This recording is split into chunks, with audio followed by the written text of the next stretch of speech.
Senate staff should not be caught in the middle of this political fight. Hindi po pwedeng puro away na lang. Bilang mga lingkod bayan, prioridad po natin.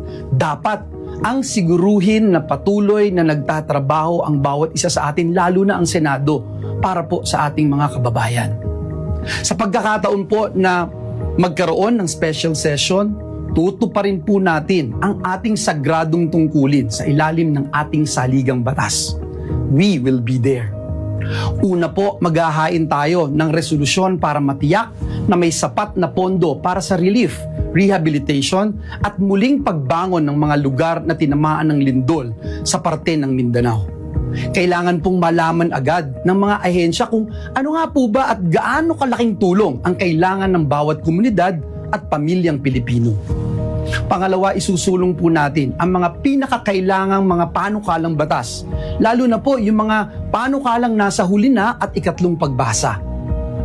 Ikatlo, bibigyan katiyakan po natin ang ating mga kapwa lingkod bayan na naghihintay ng confirmation ng kanilang mga appointment, lalo na po ang mga opisyal ng ating sandatahang lakas. Mga kapwa kong manggagawa sa ubasan ng Panginoon, hindi po ito panahon ng kampihan.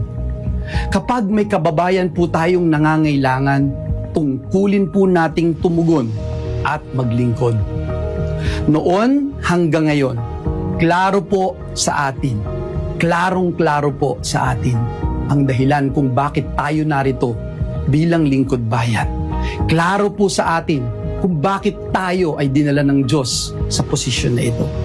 Tungkulin po nating protektahan ang ating institusyon at unahin ang kapakanan ng ating mga kababayan.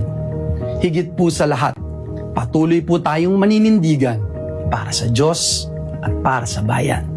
Maraming salamat po at pagpalain tayong lahat ng ating Panginoong Diyos.